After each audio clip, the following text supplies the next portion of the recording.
All right, so I've got my collar that I've attached here, okay? This little piece, it kind of looks kind of funky the way it is, but what this is gonna do is when I put my lid on here, okay, that fits on there, and now that doesn't slide around and move around, okay? I haven't glued this all together. I haven't painted this whole thing with glue, so it is kind of sliding around a little bit on me. So that's one thing you have to kind of keep in mind. So let's talk about a foot. A foot is basically exactly what it sounds like. It is something that your bowl, your jar, your whatever it is that you're making is going to stand on, just like the foot that you stand on as you're walking around. So what I'm going to do to create my foot is I am going to go ahead and I'm going to use the tubes again, okay? But in this case, because I want the foot to be a little bit more delicate, I am going to roll the tube a little bit on the smaller side, okay? Same process, take a tape,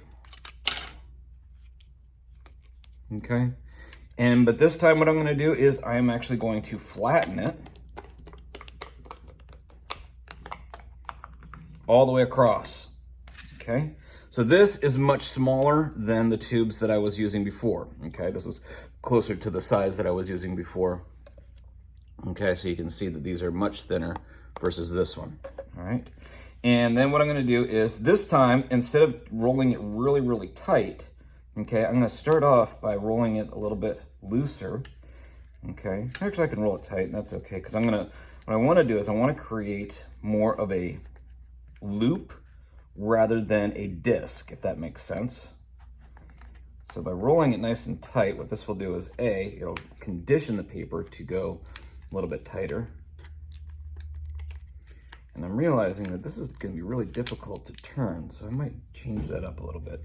Okay, so I could leave it like this if I really wanted to, but what I wanna do more so is something a little bit closer to, actually, you know what? I think I'm gonna change that. Hold on one second.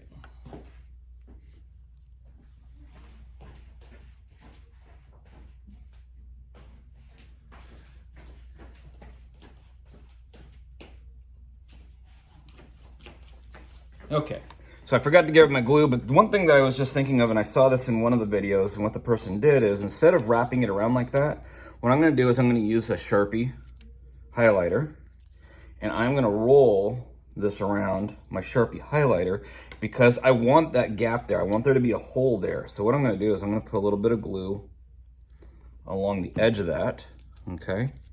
And that way, when I roll this around, this should become one solid loop.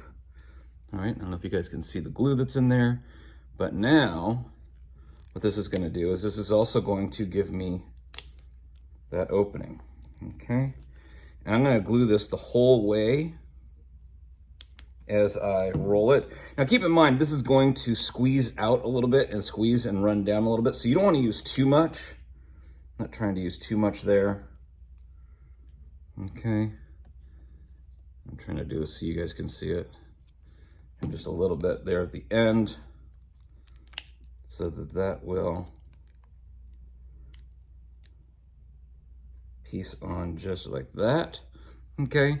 And I think that'll hold, all right? But then all I have to do is slide that out, and now I've got this little ring, okay, versus the other, all right? If I make 3 of those, okay, I can then attach them on the bottom here, 1, 2, and 3.